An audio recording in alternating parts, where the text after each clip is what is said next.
Hola, muy buenas noches amigos y amigas, espero que se encuentren muy bien, que estén teniendo una excelente noche de jueves y bienvenidos a la sesión de este mes correspondiente al curso de la literatura de terror a través de la historia. Y bueno, pues antes que nada una disculpa nuevamente por el retraso en subir este video, pues por cuestiones de tiempo no pude hacerlo el fin de semana pasado, pero lo prometido es deuda y bueno, pues ya tenemos aquí el video y además muy emocionado de hacerlo porque corresponde a un tipo de literatura que yo disfruto, yo paladeo muchísimo. Ahorita voy a hablar de algunas características que la hacen tan deseable para mí esta literatura y bueno, que últimamente he adquirido varios volúmenes alusivos porque la sesión de este mes corresponde a literatura de la época victoriana, el arte de lo inquietante. Y bueno, pues vamos a poner manos a la obra y vamos a comenzar hablando de la agenda, ya saben, para saber de qué va la sesión, aunque de todos modos, pues va a estar aquí dividido el video para que puedan ir a la sección que ustedes prefieran, ¿no? Bueno, pues vamos a comenzar hablando de los orígenes sociales y culturales, algunos fenómenos importantes que abrevaron y que dieron origen a este tipo de literatura. Vamos a hablar de algunas expresiones artísticas contemporáneas, paralelas a la literatura y que sin embargo comparten elementos comunes. Posteriormente hablaremos de las características generales de este tipo de textos para poderlos circunscribir y caracterizar de manera completa, un poquito más detallada. Luego hablaremos de algunos exponentes y obras destacadas de literatura victoriana y ahí haremos varias recomendaciones de volúmenes para que los puedan adquirir. Y vamos a finalizar con las conclusiones, recapitulando pues todo lo que hemos visto en la sesión, ¿vale? Y bueno, pues ya comenzando, ya entrando en materia, ya saben que siempre empezamos con leyendo un fragmento de alguna obra de esa época y de algún autor notable, y en esta ocasión seleccioné algo de Eliza Lynn Linton. Eliza Lynn Linton fue una gran investigadora de lo paranormal, de lo sobrenatural, pero siempre desde un punto de vista muy racional. Una historiadora y también por ahí escribió algunos textos de terror, algunos textos fantásticos. Si les suena el nombre, o a quien le suena el nombre, es porque ella figura como autora de este libro que yo reseñé hace poco, que es Cuentos de brujas de escritoras victorianas, donde ella tiene a su cargo la primera parte llamada La brujería en Inglaterra, que es la documentación y comentarios de supuestos casos de brujería. Entonces, bueno, pues quién mejor que ella para hablarnos y empezar a abrir este tema, y voy a darle lectura. Seguimos teniendo el plano de lo desconocido trazado con líneas claras y firmes, y seguimos afirmando que lo imposible existe, y los otros hombres están dispuestos a ofrecer su vida como testimonio de lo que contraviene todas las leyes de la razón y la naturaleza. Seguimos sin conformarnos con observar, esperar, deliberar y comprender antes de decidir. Y bueno, pues esto resume perfectamente el espíritu de la literatura de terror victoriana, que siempre es esta confrontación entre lo racional, lo moderno, la urbanización, el progreso y este resquicio todavía de lo antiguo, del misterio, de lo fantástico, del terror. Y cómo chocan estas dos fuerzas. Y el hombre, bueno, pues este campo de batalla que es el ser humano, se niega a ceder ante lo racional y ante el progreso, porque todavía quiere creer en este otro plano, ¿vale? Bueno, pues vamos a comenzar hablando de orígenes sociales y culturales. Esta fue una gran época de cambios. Bueno, una época de cambios, y vamos a hablar un poquito de por qué se llama época victoriana. Bueno, pues llamamos época victoriana este periodo de tiempo en el que el Reino Unido, las naciones que lo conformaban, pasó a ser de una nación dedicada a las actividades económicas primarias como la agricultura, la pesca, la ganadería, a convertirse en una potencia industrial y comercial, manteniendo el dominio sobre sus antiguas colonias que, pues como lo sabemos, pues Reino Unido tenía colonias desde mucho antes, pero bueno, todavía en esta época victoriana todavía tenía el dominio de varias de sus colonias y obviamente pues podía echar mano de los recursos que producían ellas.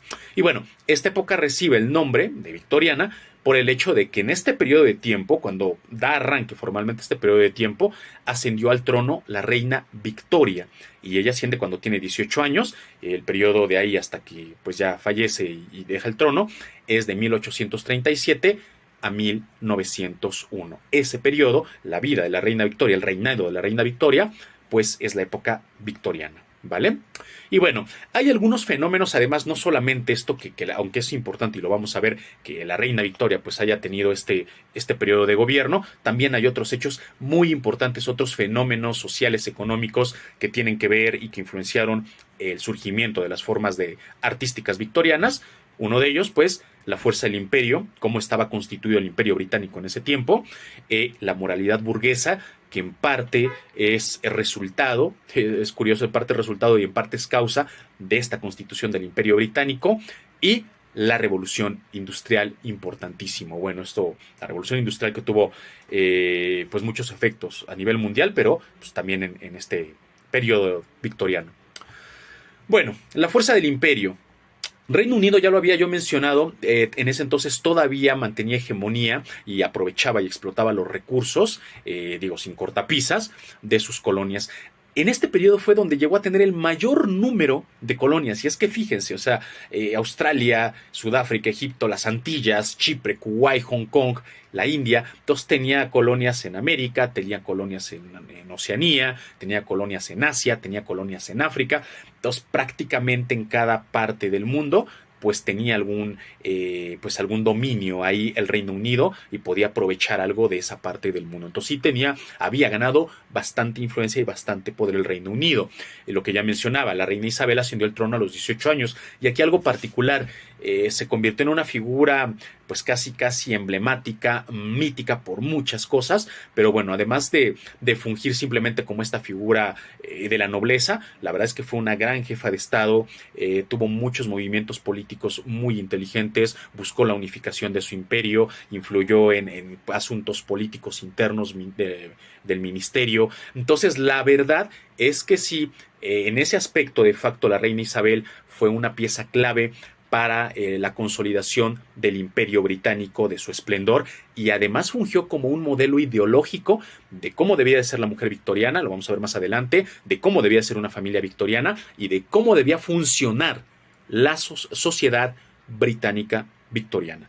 Entonces, eso es muy importante, o sea, tener esta figura, este núcleo ideológico cohesionador, que no solamente atiende asuntos prácticos, sino que sirve como un estandarte de así es como alguien del imperio debe de vivir o debe de conducirse. Bueno, eso es sumamente importante, ¿vale? Entonces eso fue algo muy, muy, muy importante en este periodo.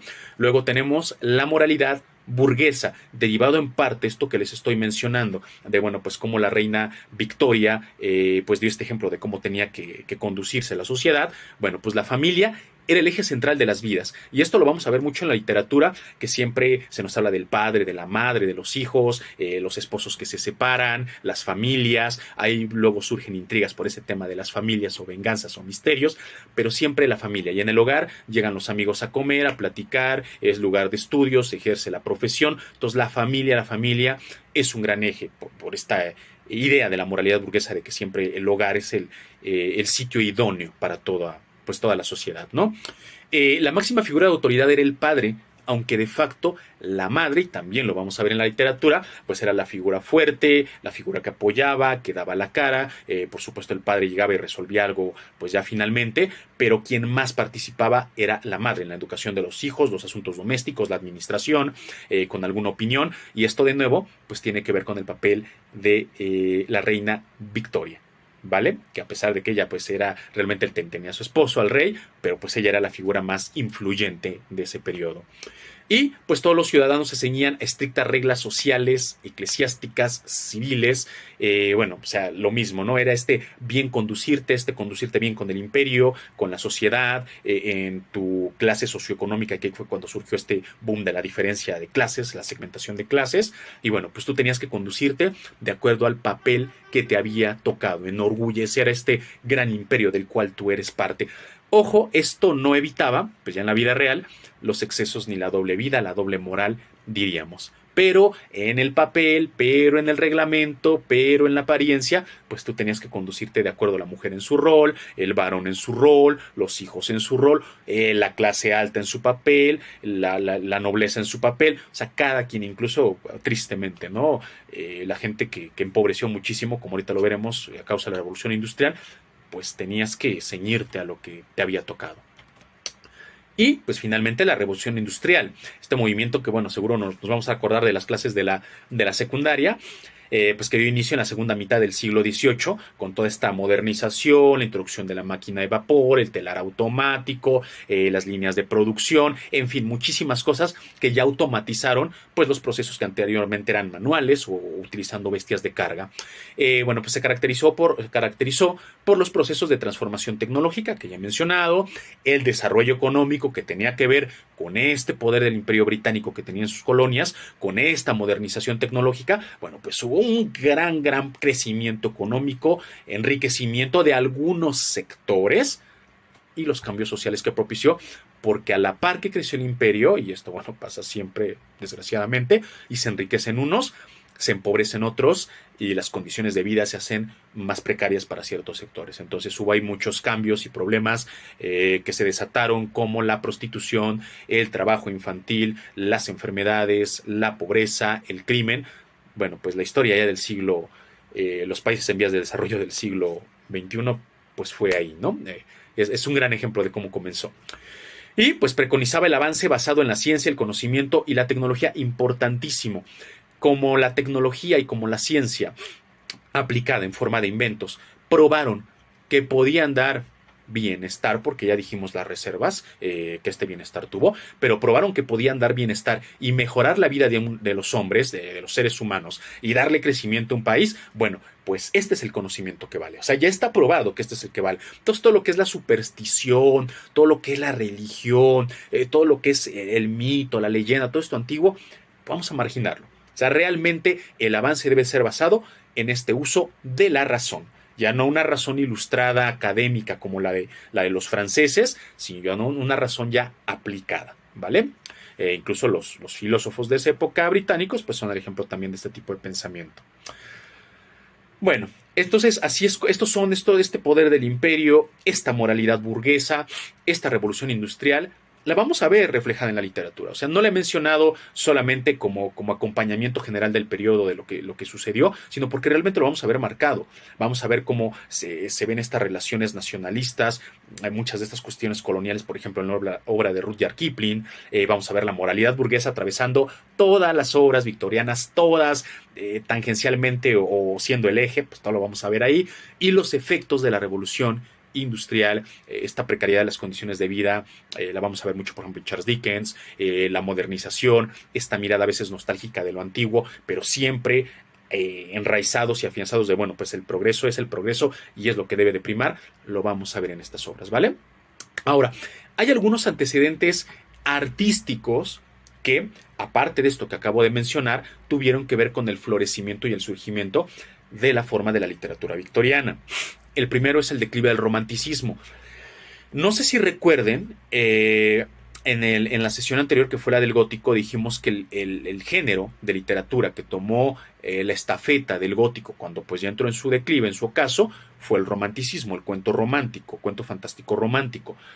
Bueno, pues también este tuvo ese declive, como toda literatura, como también eventualmente le pasó a la literatura victoriana, a pesar del revival que pueda tener en estas épocas, pues ya la gente se cansó de la misma temática, de lo mágico, de lo fantástico, de la mitología, de la espiritualidad, que ya lo dije, era parte de la característica del romanticismo, y insisto, ya buscaron algo más. Y si la sociedad se está transformando, y si ya todo está moderno, urbanizado, y ya tengo otros problemas aquí en la metrópoli, en la urbe, como para preguntarme por los bosques y los espíritus y las ninfas, bueno, entonces ese declive del romanticismo permitió que ya se tomara foco pues en otros elementos modernos que veremos más adelante. La crisis del pensamiento religioso, derivado nuevamente de lo que he mencionado, y sobre todo la revolución industrial, bueno, pues ya no tenía esta influencia, por supuesto que en la literatura gótica, y que todavía en el romanticismo, aunque formulado de una manera distinta, lo mencioné ya en el curso de lo gótico, tenía el espíritu religioso, aquí ya no. Aquí ya definitivamente queda marginado esta influencia. Entonces ya no hay pues este fundamento religioso que de alguna manera puedo colocar en las historias. Tengo que buscar este fundamento en otro sitio. Y algo muy importante, importantísimo, la obra de Jane Austen. Y ahorita hablaré en las siguientes láminas un poquito más a profundidad. Aunque Jane Austen siempre la mencionamos como una autora victoriana, Jane Austen realmente es anterior al periodo victoriano. Jane Austen nace en 1775, fallece en 1817 y para que se den una idea solo como referencia, Jane Austen fallece antes de que se publique Frankenstein y fallece 3 años antes de Melmoth el Errabundo, que ya lo mencionamos, era la cúspide y marcó ya el declive de lo gótico. Orgullo y Prejuicio es de 1813. O sea, Orgullo y Prejuicio debería de entrar como literatura gótica, pero por su estilo tan peculiar, tan particular, que abordaremos las características que le legó ya al periodo victoriano, nadie va a decir que Orgullo y Prejuicio es una novela gótica. Es una novela victoriana anterior a lo victoriano. Y ahorita hablaré un poquito ya más de la obra de Jane Austen. Pero bueno, fue importantísimo. Fue un gran antecedente, aunque es una representante, pero realmente fue un gran antecedente importantísimo para la literatura victoriana. Y bueno, pues vamos a hablar de las expresiones artísticas. Ahora sí, hubo otras expresiones artísticas importantes que acompañaron a la literatura victoriana y pues estas artes plásticas, ¿no? La arquitectura, la escultura, la pintura y bueno, pues no es como tal un arte plástica, pero la moda victoriana, que es curioso. Creo que lo que más se preserva en la actualidad en el siglo XXI es la moda victoriana en las series, en la cultura popular. Digo, hasta a mí me gusta mucho la ropa del estilo victoriano. Pero bueno, vean esto, aquí puse solamente unos ejemplos, ¿no? Solamente he puesto unos ejemplos, pero observen. La arquitectura, estas formas, es muy elegante, ya no es excesiva como el gótico, como el barroco, tampoco es minimalista como el tipo de arquitectura que va a venir después. Busca mucho, vean, la forma, busca este desarrollo, este diseño, pero sin ser recargada ni abusiva. Eso es esto importante porque esto lo comparte con también una característica de la literatura que vamos a ver. La escultura, de nuevo, aunque nos puede parecer muy similar a escultura del Renacimiento o escultura clásica, tiene sutiles diferencias, ¿no? Insisto, no trata de ser tan recargada, trata de ser muy dinámica. Por ejemplo, esta escultura trata de ser transparente para el espectador, pero que se note la técnica con la cual está hecha. ¿Ya? La pintura también. De nuevo, la pintura tiene los elementos esenciales para transmitir la idea que quiere el artista, ¿no? Pues ahí lo vemos, ¿no? Este libro, este cráneo, esta sensación de curiosidad y misterio que tiene esta mujer, esta fémina vestida de rojo que está ahí. Entonces, de nuevo, la elegancia, de nuevo, ciertos elementos importantes, pero sigue siendo transparente, sigue siendo fluida, dinámica esta expresión artística. Esto, de nuevo, insisto, lo estoy mencionando porque son elementos que son comunes con la literatura. Y la moda, bueno, que decía yo que me encanta la moda, es refinada, es elegante, es cuidadosa, es elaborada, es hasta cierto punto, y esto lo voy a decir para las 3 formas artísticas que he mencionado, hasta cierto punto es ostentosa, mas no es recargada. Entonces, esto también lo vamos a ver reproducido en la literatura victoriana, pero hay de una manera distinta, ¿vale? Lo vamos a ver reflejado ahí. Y ahora sí, vamos a ver algunas cuestiones características de esta literatura. Ya lo mencionaba, Jane Austen como un antecedente, un exponente y una figura ejemplar. Antecedente porque ya lo he mencionado, porque Jane Austen es anterior al periodo victoriano, pero es un exponente porque en Jane Austen ya vamos a ver todo lo que todos los autores victorianos van a exponer. El realismo, la belleza del lenguaje, la búsqueda de la excelencia estética, preconizar o favorecer más una historia bien narrada, perfectamente narrada y estructurada, antes que la temática. Y no es que la temática, pues no tengan grandes temáticas las obras victorianas, pero esta temática se va a ver siempre impulsada o potencializada por la prosa que usen. Y eso lo hizo. La primera que lo hizo, insisto, pues es Jane Austen, ¿no?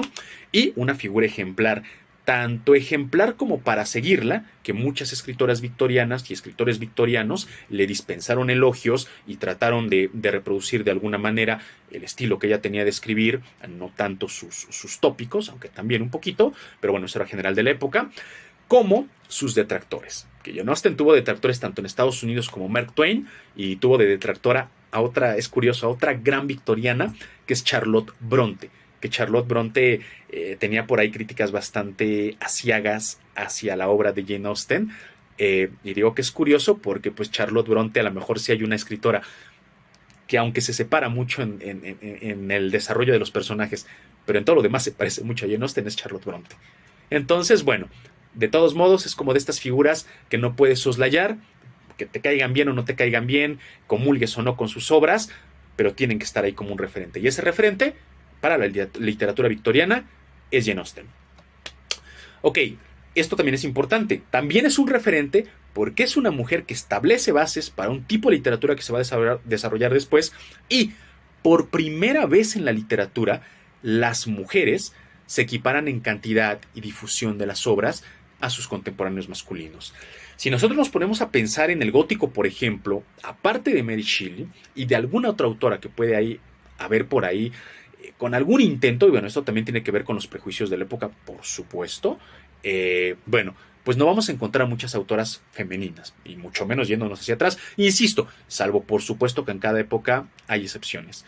Pero es en el periodo victoriano, y de nuevo, gracias al auspicio y a pues este gran estandarte que fue la reina Victoria, por eso les digo que no es fortuito mencionar estos fenómenos sociales para entender un tipo de literatura, y esto pasa en cualquier época. Bueno, pues gracias a este gran auspicio simbólico de la reina Victoria, florecen las escritoras, hasta el punto de que a la fecha, y si a mí me preguntaran, oye, recomiéndame un buen cuento de terror victoriano, un buen relato victoriano, yo no pensaría de primera mano en Conan Doyle, o yo no pensaría de primera mano en Robert Louis Stevenson ni siquiera, o Rudyard Kipling o algún otro victoriano, sino en Margaret Oliphant, en Amelia Edwards. Entonces, pensaría más en estas autoras que en un varón, ¿vale?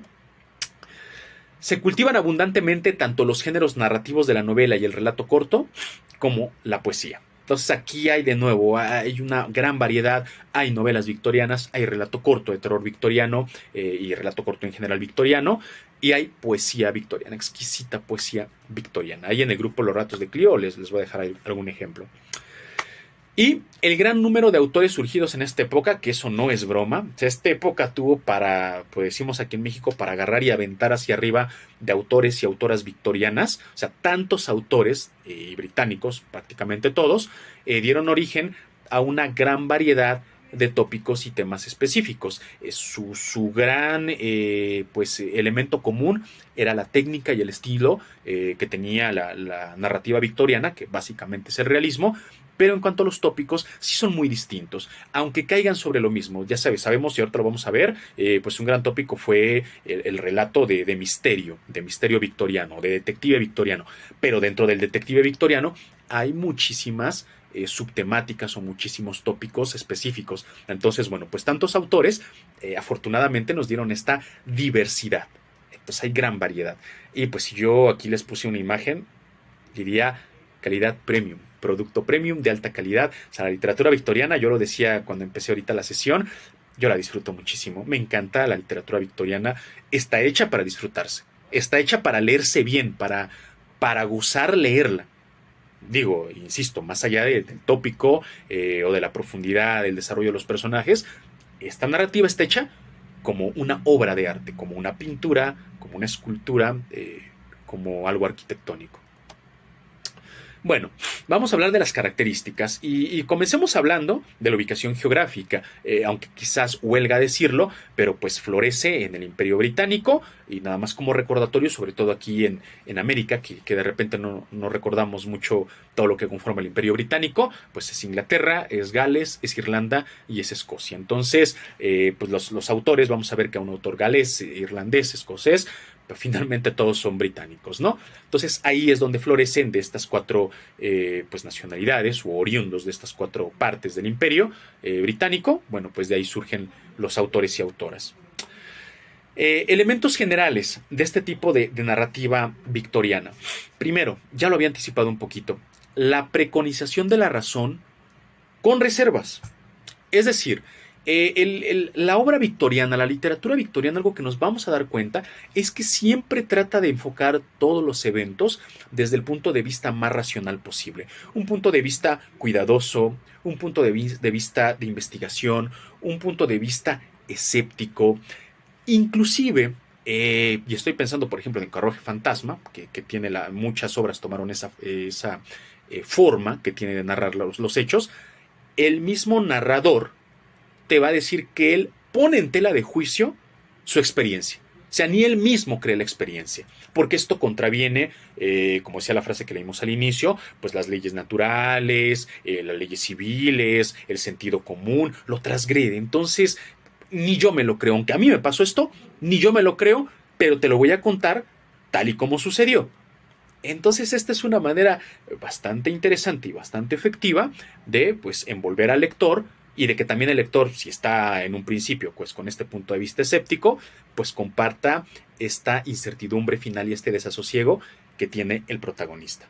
Bueno, también ya a lo mejor han pasado muchos años. Yo no digo que un relato de terror victoriano funcione igual ahorita como hace 200 años, pero es bastante efectivo ese tratamiento, literariamente hablando. Entonces, la razón siempre está, pero se mantiene lo sobrenatural y la posibilidad de lo increíble, de lo extraordinario. Esa es una característica.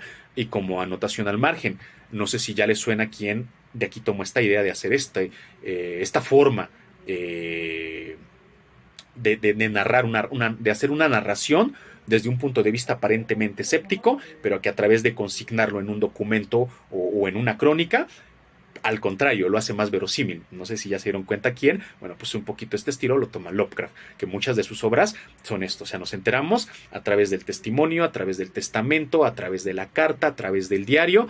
Entonces, bueno, no creas esto, pero me encontré este documento que pues dice unas cosas que quién sabe si existan. Es un poquito un desarrollo, una reproducción, una adaptación de esta forma de narrar que surge en la literatura victoriana. Crímenes y misterio, ese es otro elemento. Siempre, no importa que el relato no tenga per se que ver con temas de detectives o de un crimen o de una venganza, generalmente se mantiene este halo de misterio, este halo de emociones insanas. Insisto, no es en todo, pero siempre hay un misterio, siempre hay algo que hace dudar al protagonista, que lo hace que quiera investigar, que necesite indagar, que busque información, que de repente de uno de los personajes secundarios recibe una amonestación por estar pues dando pábulo a creencias o a supersticiones. Entonces siempre hay este halo de misterio. Al final, este halo de misterio lo que va a alimentar es un tipo de terror materialista, porque hay muchos relatos donde propiamente no hay elementos sobrenaturales, como el gato de Brasil de Conan Doyle, de mismo Conan Doyle, el caso de Lady Xanox. Pero bueno, en estos relatos, aunque finalmente no son sobrenaturales, hay un halo de misterio. Y el terror, pues ya finalmente va a ser materialista, va a tener que ver con cuestiones pues puramente humanas, puramente reales. Entonces, este terror materialista, sin embargo, envuelto en un halo de misterio, pues igual va a empezar a florecer en este periodo. Ya lo he dicho, pero hago hincapié en esto. La religión ya es un elemento marginal. Pierde toda su fuerza e influencia previa. ¿Por qué es importante recordar esto? Porque hay autores que pudieran parecernos muy cercanos a la literatura gótica, muy cercanos. Sobre todo los autores que tienen que ver, y acotaré sobre ellos cuando hable de las recomendaciones, con la Ghost Story, Sheridan Le Fanu, Montague James, Edward Frederick Benson, que casi son góticos, ¿vale? Casi son góticos. Incluso hay autores que en sus antologías vienen con el adjetivo gótico, como los cuentos góticos de Conan Doyle o los cuentos góticos de Elizabeth Gaskell. O sea, casi son góticos, pero no son góticos porque, si recuerdan, en la sesión del gótico, un elemento cardinal era ese peso que tenía la religión. En los relatos victorianos ya no tiene ningún peso la religión, ya es un elemento marginal. Ni siquiera lo eclesiástico. O sea, no hablemos de religión, ya hablemos de lo eclesiástico, tampoco tiene ya ningún peso. Y eso lo diferencia del relato gótico tradicional. Entonces, aunque la acción pase en una casona abandonada, en un páramo lejano, y aunque por ahí salga un fantasma, y aunque los personajes sean sombríos, y aunque todo esto, como ya la religión y lo eclesiástico ya no tiene ningún peso, ya es un relato de terror o de fantasmas victoriano y ya no gótico. Esa es una distinción importante, sutil pero importante. Bueno, continuemos. La urbanización de la sociedad muestra las vicisitudes de la vida moderna y sus fenómenos. Esto lo vamos a ver un poquito más reflejado en la novela victoriana tradicional y en el relato victoriano general, no el de terror. Sin embargo, en los relatos de terror también vamos a ver esto. Vamos a ver el ajetreo de las ciudades, cómo ejercen su profesión, los temas de la vida doméstica y su relación con pues algunos temas civiles o o de la sociedad. Entonces, sí va a ser una novela que siempre vamos a conocer o nos va a dar a entender alguna de estas costumbres nuevas, modernas, porque pues para estos autores en esa época era novedoso todo esto. Un carro de vapor era novedoso, salir a pasear con los amigos y jugar canasta era novedoso, o sea, era propio de su vida, de la vida moderna, de la vida urbana. Entonces estas estampas, poquito costumbristas, pero no tan detalladas como en el costumbrismo, lo vamos a ver en el cuento victoriano. Las relaciones familiares, esa es otra cosa que no se va a salvar ni siquiera el relato de terror.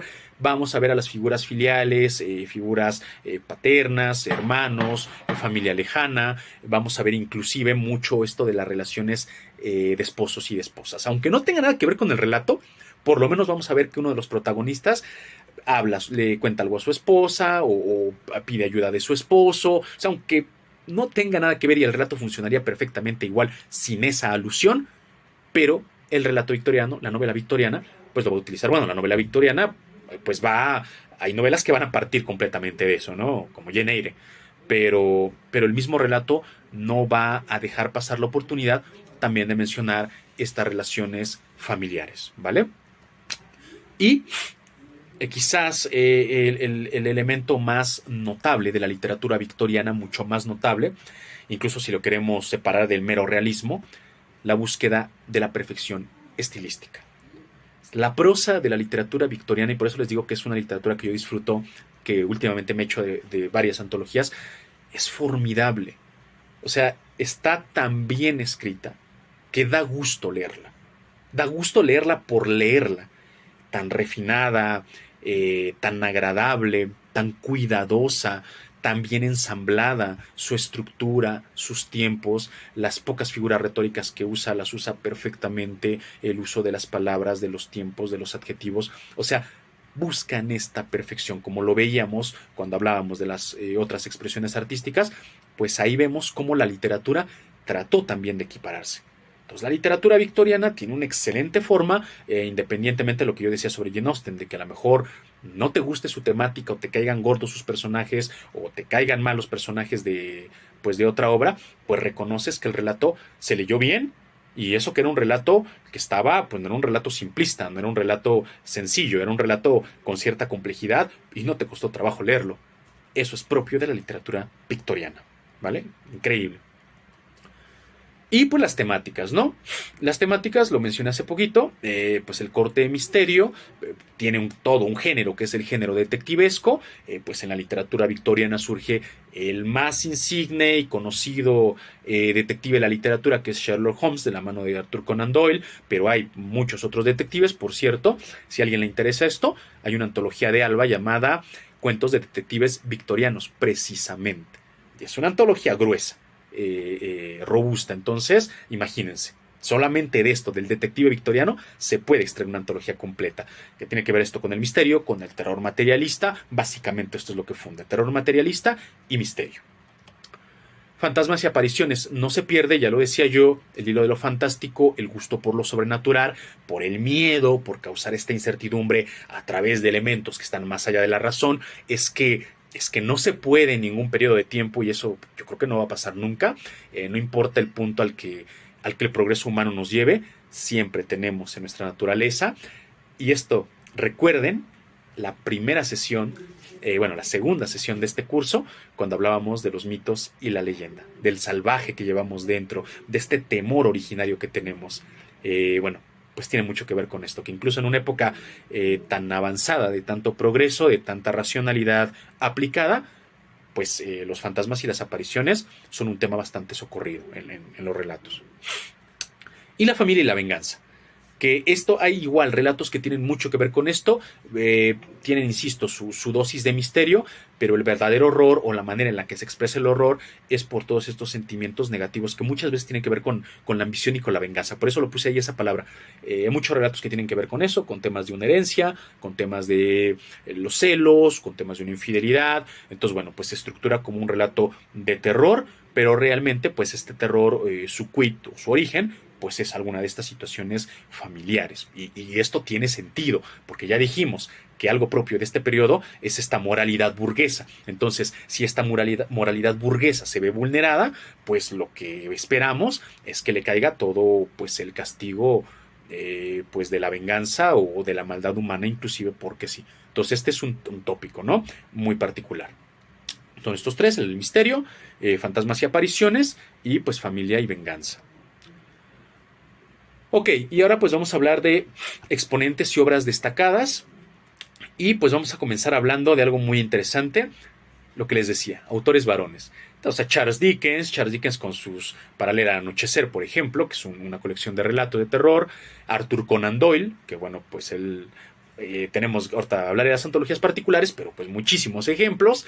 Robert Louis Stevenson, también victoriano, y que también cultivó mucho este relato de terror, este relato sobrenatural con tintes góticos, lo que les decía, pero donde va perdiendo ya su fuerza como tal la religión, incluso en relatos donde sale una figura religiosa como Janet la Torcida, pero ya lo eclesiástico y lo religioso pues ya no tiene realmente ningún poder, ¿no?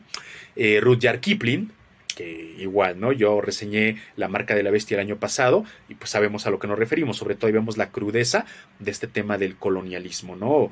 Y vemos esta confrontación, como en La marca de la bestia, este mismo relato, La marca de la bestia, entre lo sobrenatural, la posesión, la transformación, pero el elemento racional que siempre te dice, pues es que pudiera ser cualquier cosa, aunque tengas la evidencia delante. Rudyard Kipling, ahorita me vino a la mente.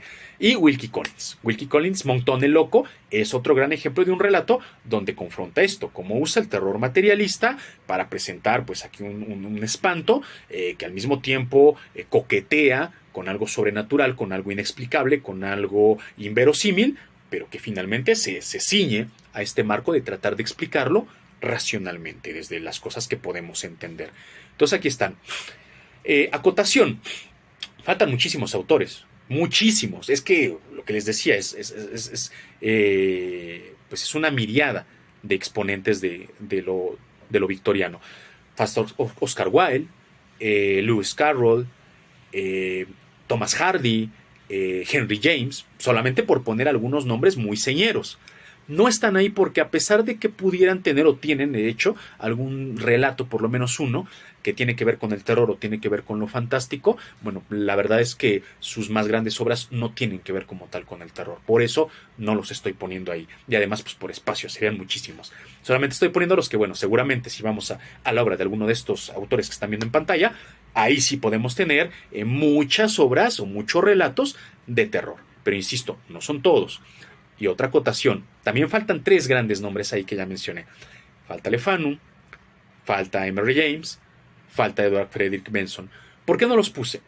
No los puse por lo que mencioné un poquito hace rato, porque el estilo de ellos y su corriente, que es la Ghost Story británica, es muy particular.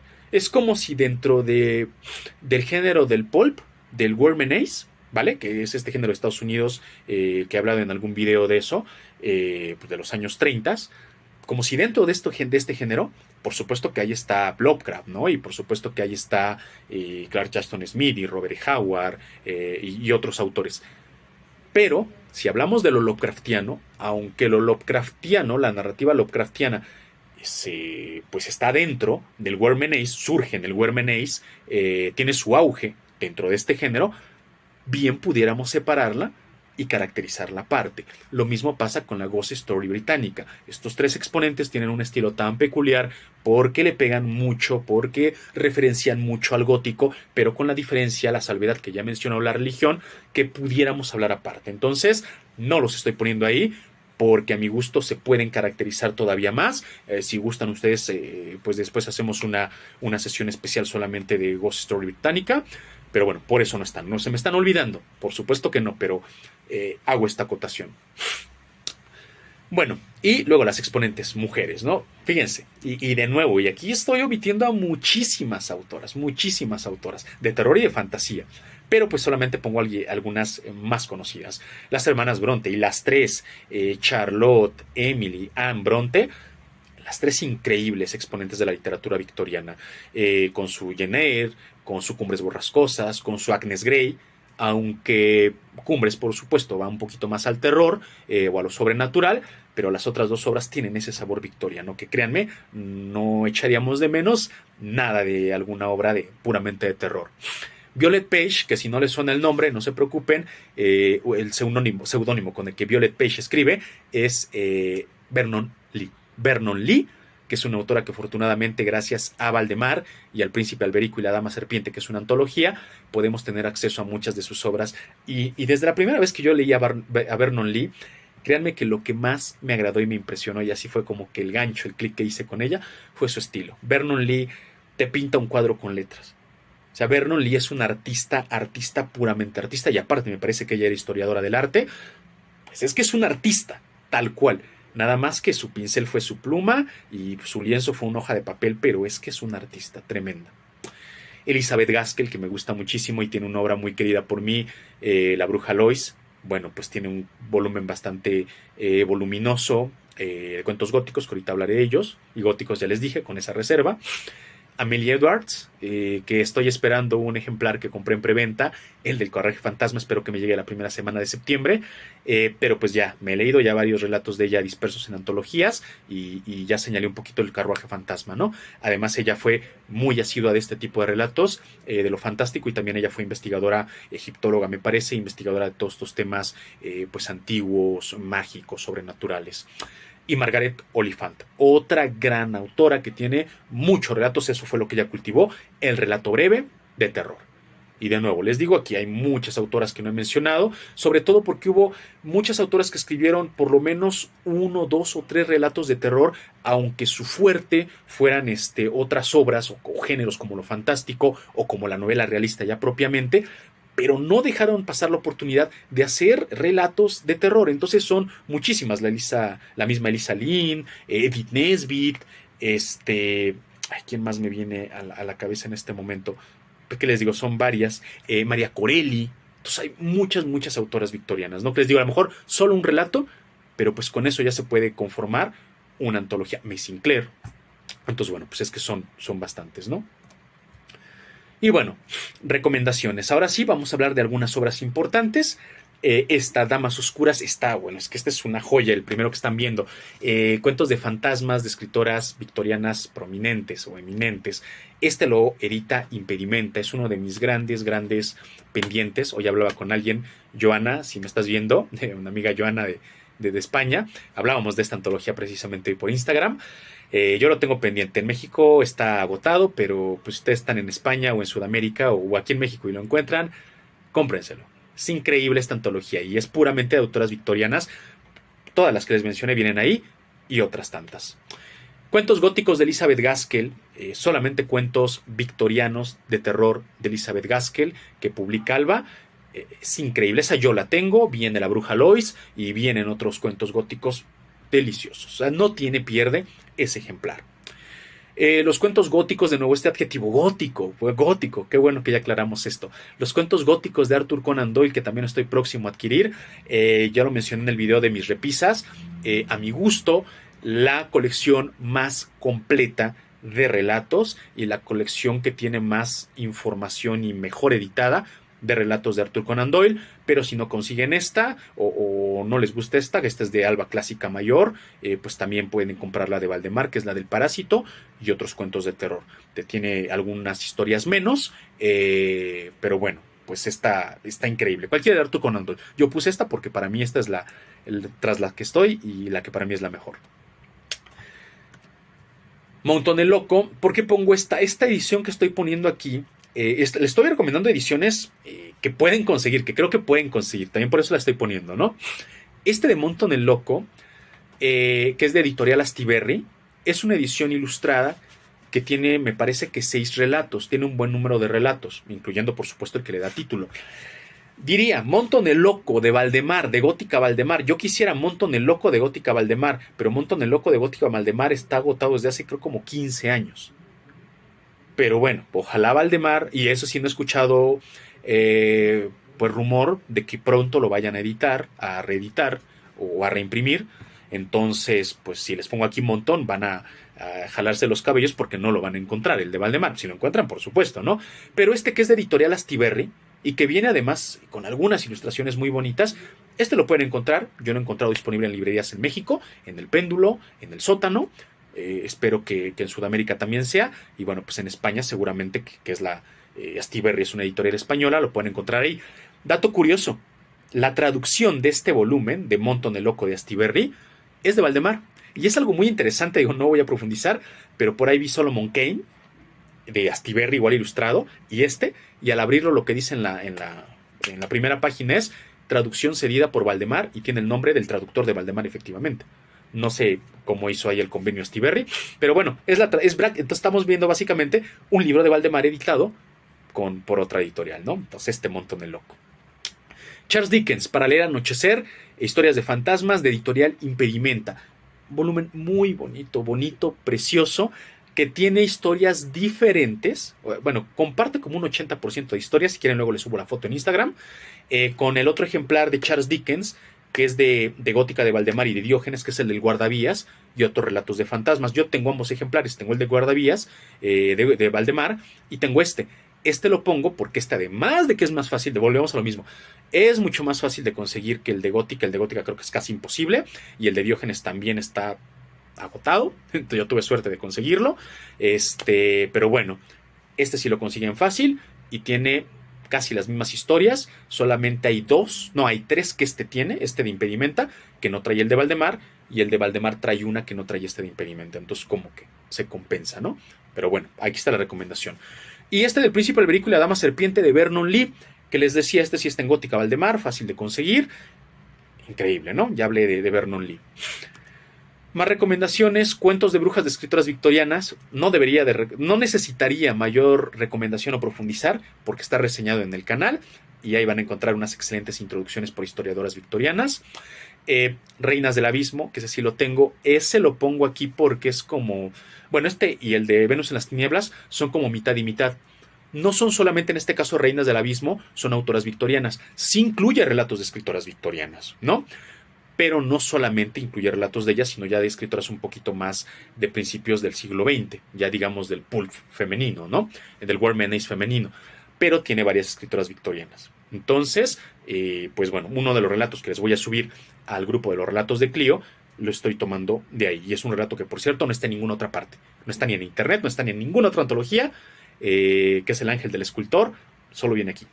Entonces, súper recomendable, Reinas del Abismo de Impedimenta. Y perfecta, hermosa tapadura, cubre polvo, punto de lectura. Bueno, es una preciosidad esta edición. Y Venus en las Tinieblas, relatos de horror escritos por mujeres, que de nuevo, no solamente son escritoras victorianas. Tiene algo de Mary Shelley, que pues ya sabemos que es gótica, tiene algo más moderno de la época del pulp, pero bueno, al final tiene escritoras victorianas, por eso lo estoy recomendando. Y este ejemplar que les estoy poniendo aquí, que están viendo, es un ejemplar interesante porque se publicó en este año, en el 2022. Antes, Venus en las Tinieblas solamente estaba en el formato de gótica, el grande, que tiene otra portada. Y lo pongo aquí porque pues recién llegó a las librerías, se me hizo muy bonito. Es un Diógenes grande, bueno, ya saben, el gran Diógenes, de tapadura, robusto. Está muy bonita esta edición, y pues esta sí está disponible en todas las librerías, insisto, porque lo publicaron hace como, no sé, habrá de 4 meses, 5 meses, entonces lo estoy poniendo ahí. Ok, y bueno, pues ya llegamos a las conclusiones, y pues vamos a hablar finalmente de esto. Recapitulando, la literatura victoriana se modeló gracias a fenómenos como la modernización de la sociedad británica y los nuevos usos y costumbres de la época, lo que hablamos, ¿no? Pues esta moralidad burguesa, pues este poderío, esta hegemonía que tenía el Imperio Británico, y que pues facilitó la vida de algunos sectores que pues curiosamente son los que se dedicaron a cultivar ya la literatura, que le abrió las puertas a las mujeres, ya que pues el gran gobernante pues era una mujer, que fue la reina Victoria. Entonces toda esta modernización, estos fenómenos sociales, fueron los que dieron pie a varias particularidades de la literatura victoriana.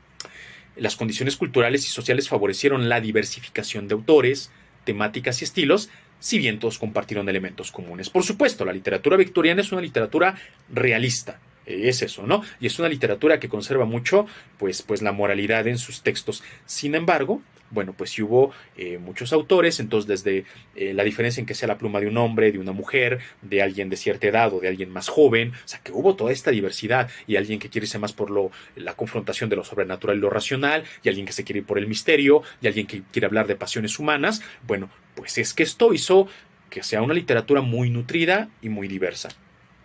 En todas las obras domina el realismo literario, y lo he mencionado, de una u otra manera, el juicio de los personajes es puesto a prueba. O sea, este juicio de los personajes, esta racionalidad, independientemente de que al final se revele que, bueno, pues el terror o lo aparentemente macabro era producto de algún ser humano, bueno, pues siempre en algún punto de la narración los personajes dudan de esto, ¿no? O sea, siempre esta incertidumbre, ya sea que elementos fantásticos o reales.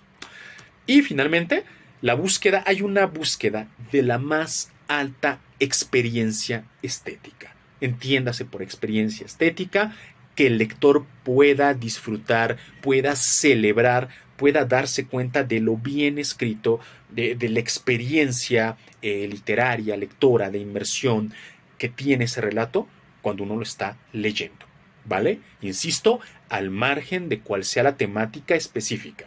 Este es arte. Que por eso ponía, si se dan cuenta del subtítulo de esta sesión, el arte de lo inquietante. O sea, en todas las literaturas precedentes, lo inquietante estaba como este elemento de horror, este elemento salvaje, este elemento vinculado con la religión como ideológico, vaya, pues en las formas que haya tenido en cada periodo histórico. Pero aquí lo inquietante y el terror es arte. Maravilloso. Y a través de una prosa cuidadosa y elegante. Y pues esta prosa lo distingue de movimientos predecesores como el gótico o el romanticismo. Que bueno, pues ya no voy a volver sobre eso, pero pues recuerden que el gótico y el romanticismo tienen otros ejes distintos, otras fórmulas. Y la de lo victoriano, pues fue aderezarlo de esta manera, con una prosa tan cuidada y atendiendo tanto a la estética, a lo artístico. Entonces, bueno, pues amigas y amigos, muchísimas gracias. Ya para finalizar, el grupo de Facebook, recuerden los que estén en el grupo Los Relatos de Clio, les voy a dejar, como siempre, un par de relatos victorianos de mis relatos favoritos para que los lean y un poquito más de documentación por si quieren profundizar en la literatura, en lo que implica o lo que implicó generar la literatura del periodo victoriano. Ya saben, porque el interés de esto es que sigamos aprendiendo. Entonces les voy a dejar ahí material de consulta adicional para que pues podamos ampliar nuestro acervo. Y pues muchísimas gracias a todos, amigas y amigos, por verme. Pues ya saben, si este contenido les ha gustado, si les ha parecido de interés o informativo, suscríbanse, denle like, compartan, pues eso no me voy a cansar de mencionarlo, es el mayor aliciente para saber que este trabajo es de valor para ustedes, que merece la pena que lo siga haciendo. Entonces, bueno, pues muchísimas gracias, que estén pasando una excelente noche, nos vemos el fin de semana, espero ya hacer la reseña, y si no, pues en el en vivo del domingo, donde voy a mostrar una de las repisas que tengo aquí, y pues ya ese día les diré cuáles. Pues que sigan teniendo una excelente noche y nos estamos viendo. Hasta luego.